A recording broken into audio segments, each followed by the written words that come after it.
What's up, Homestead homies? It's Off Grid with Doug and Stacy. I'm Doug.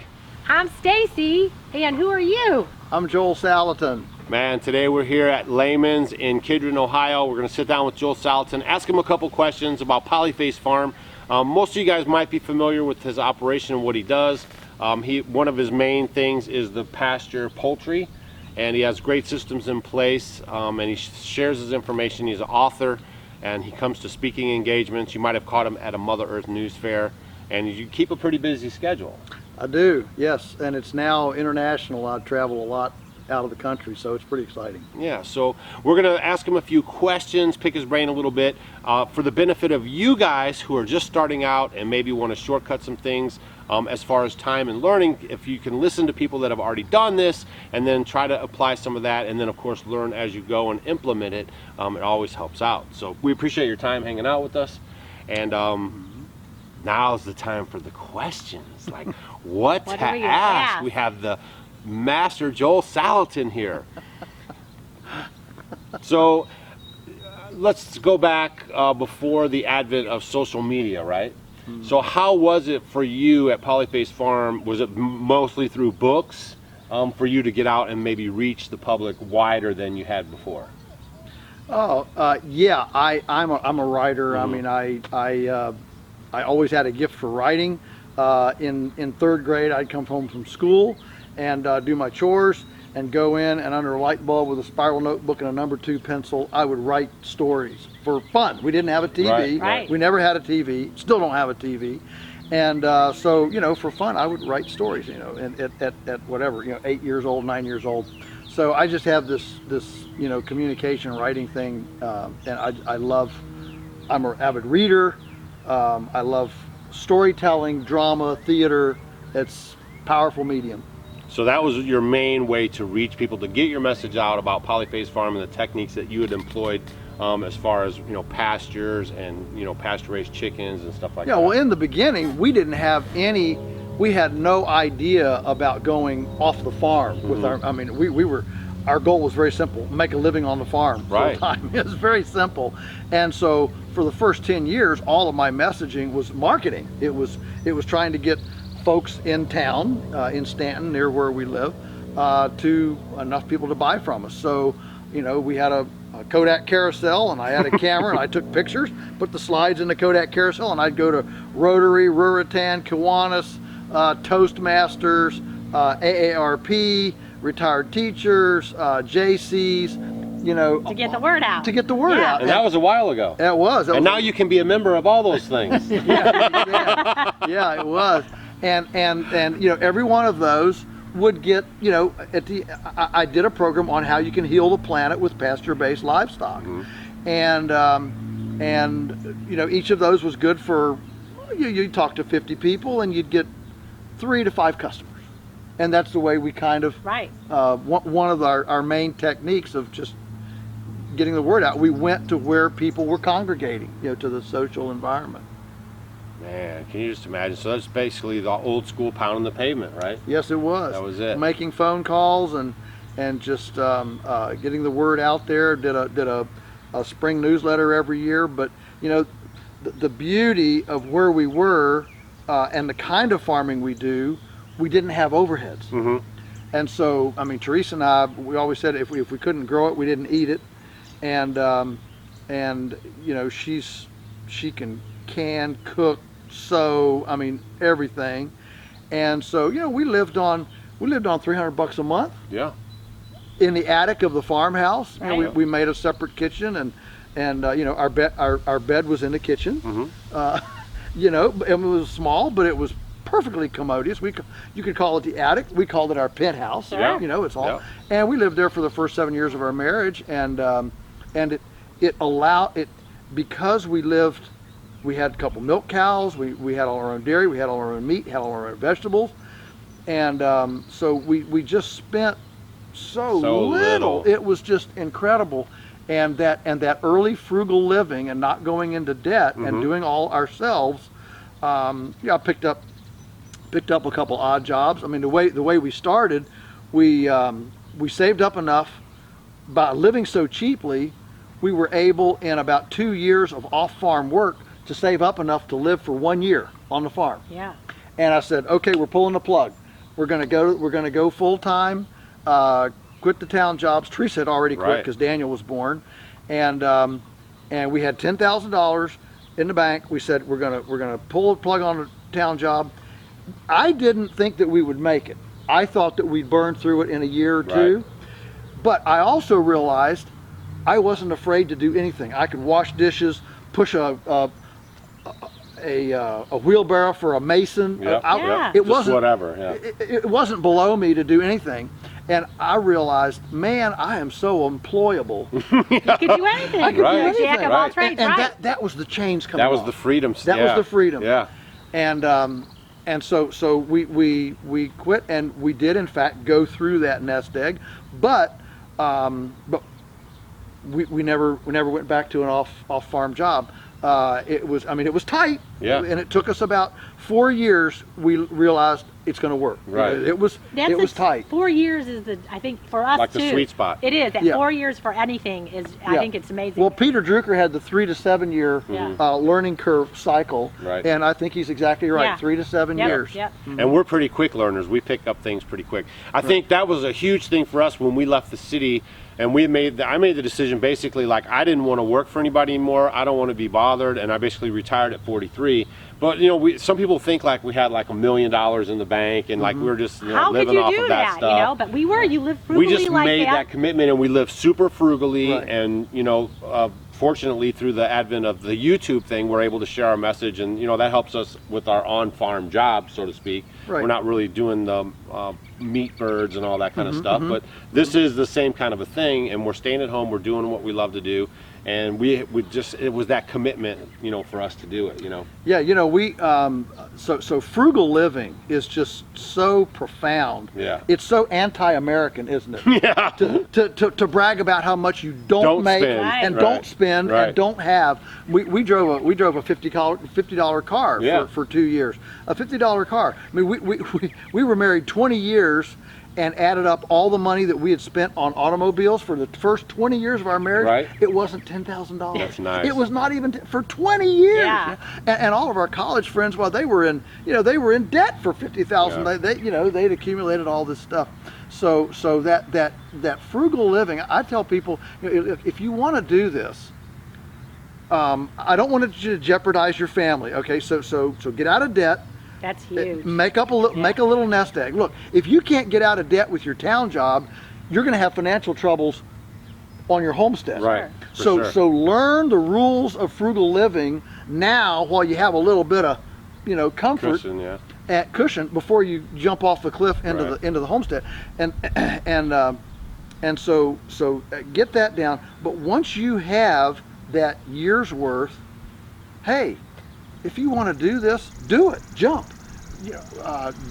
If you wait until all the I's are dotted and the T's are crossed, it'll never happen. It's like saying we're not going to have kids until we can afford them. Right. You know what? Right. You'll never have kids. No. Just if you're ready to go, go and you'll be okay. It's good stuff.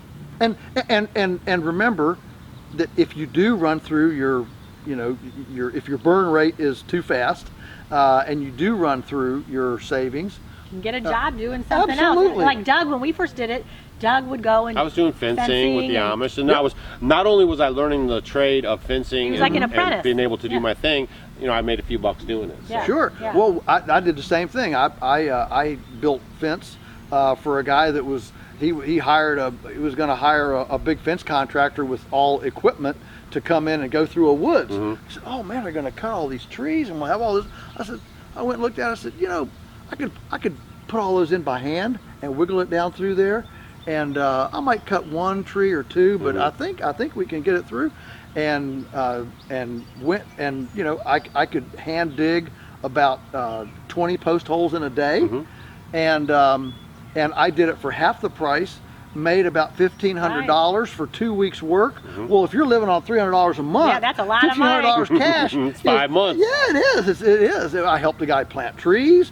I mean, you pick up a few little odd things, and when you're living frugally, a few dollars of cash can really make a difference. in your. It does. your You know, life. even helping someone, you helped that, lady with barn. You can do lots of different things. So, yeah. Right. So, so let's talk about your books, right? So a lot of people that I meet and I talk about you with them, it seems like one of the books that comes up the most is, do you have a guess? You Can Farm. No, it's Everything I Want to Do Oh, is Everything I Illegal. Want Well, I'd like it to sell as much as You Can Farm. The bestseller is bestseller is You Can Farm. Yeah. So- By long shot. M.I. Gardner, I don't know if you're familiar with him, but he lives in Michigan and he just came out of high school. He's 24 years old and he just started a seed company in Michigan where he's selling heirloom organic seeds. That was actually a read in his high school, that Everything I Want to Do is Illegal, and that is what actually motivated him into starting his business. So Wow. Luke, if you're watching the video, I just passed that information on to Joe Salatin. Congratulations. That's the only book Congratulations. he's ever read of yours, but that is the book that touched him so much that actually started his passion of growing food and growing seeds, and now he has a seed business that he just opened in That's Port Huron. very cool. Yeah. That's very cool. So did you like when you write a book, because like we're working on our cookbook, it's no big deal like that, but when you write a book like that, like what do you, like can you imagine like the lives that it's touching or the impact that it has? Yes. So my persona when I'm writing, and I do write fast because my 2 years on the newspaper, got me over writer's block and, Yeah, and all this. deadlines, Deadlines. yeah. I don't care. The press is running an hour. I need a Sure. story, right? So that was the best education in the world to learn to make deadlines. I need, pace yourself. I need a chapter a day for 3 weeks. That sort of thing. And so, that's some of the whatever the behind the scenes for me, the discipline of it. Okay, but the persona of it is when I sit down and I'm writing. In my mind, I'm creating a person on the other side of the laptop, right? Who's looking at me, and I'm saying I'm having a conversation, and for me, the biggest a compliment that somebody shares with me, say, I read your book and I feel like we're friends. Yeah, that's huge. That is just, when we make it just videos touches like my that, heart. yeah. And that's what you want, to connect with people. And so that's the persona. As far as topic, what I'm always looking for, I do a lot of traveling and speaking, and my question is always, what does our society need to hear? What do people need to hear? And so all of my titles have grown out of what I call the hot button. Right. What do people need to hear? Like the illegal Yeah, one, like the thing. Which is totally true. Yeah, it is totally true. And so I'm writing primarily as a ministry for what I think people need. Look, if it sells, and fortunately they have sold, and that's good, that's cream. But I write for messaging for what I think will serve the world. Sure. Right. And that's what I'm writing for. I don't write for, let's see, what would sell? What would right. If you do that, I think you're going to lose, because your heart's not in it, the passion's not That's there. what You're you just gotta doing do. it for the money, and I think anytime you do stuff just for the money, it always ends up. that's right. It might be really good at first, but then it ends up failing on you. That's right. During the process. Right. It never satiates your soul. Yeah. Never. So that's never. cool. Well, I have a good question for you. Okay. I want to know, on all your travels, what's the most unique and interesting place that you've been? The most unique and interesting place that I've been. Oh my. Probably the most memorable place that I've been. It's a hard pick, but I would say would be scuba diving on the Great Barrier Reef. Yeah, that'd be cool. Okay. And I was able to actually, almost touch a 10-foot killer whale. Right. Touch fish. It's unbelievable. Phenomenal. It's Yeah, unbelievable. Yeah. And probably second best was actually this spring when Prince Charles invited me up to Dumfries House in Scotland, and I got to spend a couple of days. Oh, so he knows there. people. Pretty cool. You just name drop on our video? Yeah. And Prince Charles is cool. People in our movement, he's like an icon for us. That's cool. He speaks our language. He gets us. Right. In Britain, he's this like an outcasty kind? royal outcast, because he talks about sustainability Right, and right. harmony education Right. and all this weird stuff, you know. But boy, for those of us who get that message, he's genuine. He's the real Hey, deal. Prince Charles, call me. Yeah. Call me. Let's hook up. So, okay, now we're going to get on to the brass tacks for like the homesteaders. That's a little bit about Joel, his author career, what he's been doing, how he grew up. You know, a lot of this stuff rings true with what you want to do and what you're on your way to do. And that's why we want to bring it to you guys, so you can see that you're not a weirdo. Like, other people want to do this same thing. And there's a big bunch of people that are growing every day that want to live this way, live more sustainable and everything else. So for people that are watching right now, maybe they want to get into pasture poultry. Can you think of like 2 good nuggets that you could give them to nudge them that way, or if they just started, that they should watch out for? Yeah, well, I'm a big believer in portable infrastructure, and the single most common mistake that everybody makes is making their infrastructure too heavy. Yeah. The key to this is movement. The key to the sanitation, the hygiene, the whole program is movement. It's new ground, it's fresh ground, it's fresh salad bar, it's carotenes, it's all this stuff. Right. And if it's too heavy to feel comfortable moving it, you won't. You won't. Right. And then you're going to get dirt, you're going to get manure, and they're going to get sick, and it's just all going to collapse because it's too heavy. So you know, this is chickens. It's not sheep, it's not llamas, it's not bison, it's not cows. It's chickens, for crying out loud. We're talking about laths with poultry netting stapled on it. Right. It's light, okay? So that's, you know, that's number one. And I would say probably number 2 is to is to look at how you can value add them. You know, take them as far as you can to process them, because, you know, half of the money is post-production. Right. And you know, we farmers, we get all excited about producing things. We love to produce, but sometimes the marketing and processing gets short Right. shrift. Right. But that's where the money is. That notorious middleman.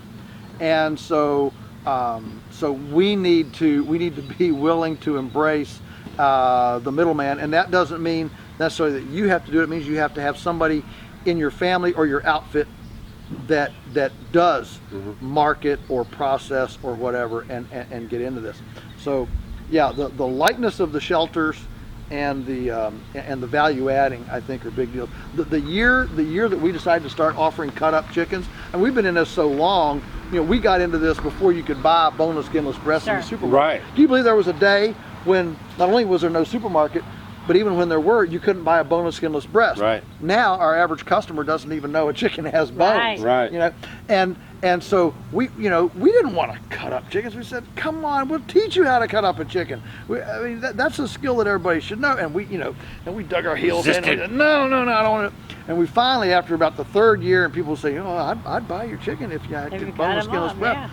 So we started doing that, and the first year we did that, we made another $20,000 without raising another chicken. Wow. That's the power of value adding. Yeah, and it's an old adage, like, if you're in business, you have to adapt or you're going to die. So if he would have just kept his grips and just said, I'm not doing it, do that. someone else would have came along and met that need, and they would be closer to extinction if not already gone from the market. So we were talking earlier about people that keep their chickens in runs, and then the grass depletes and the dirt is just there.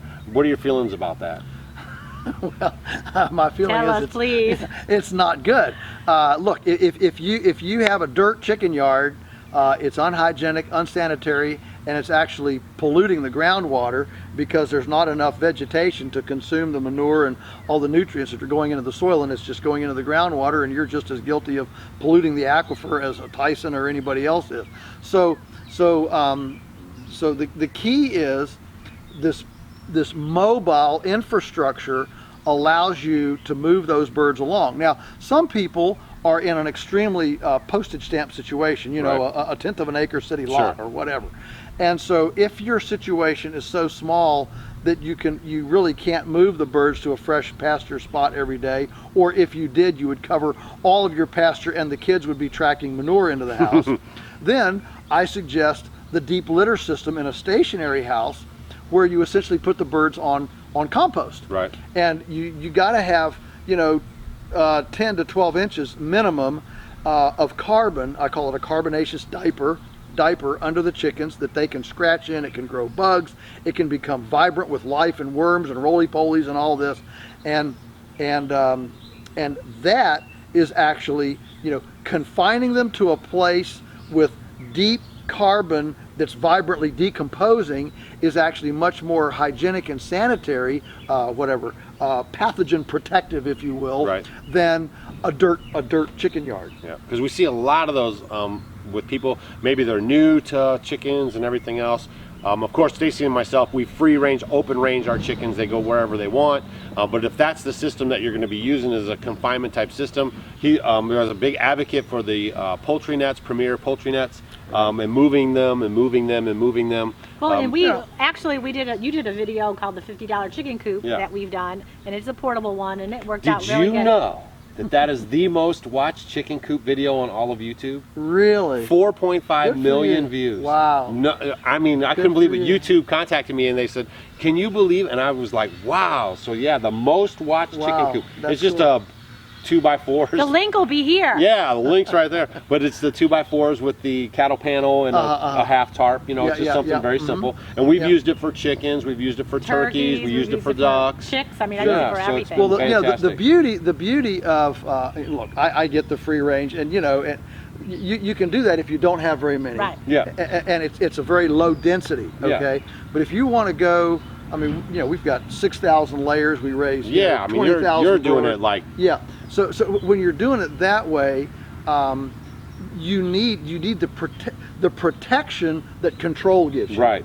And so the beauty of the shelter is that you get weather protection, you get predator protection, you get all these benefits, and yet the birds can get a totally new, they get their linens. We'd say they get their bedding changed every day, the new linens, you know, onto new places.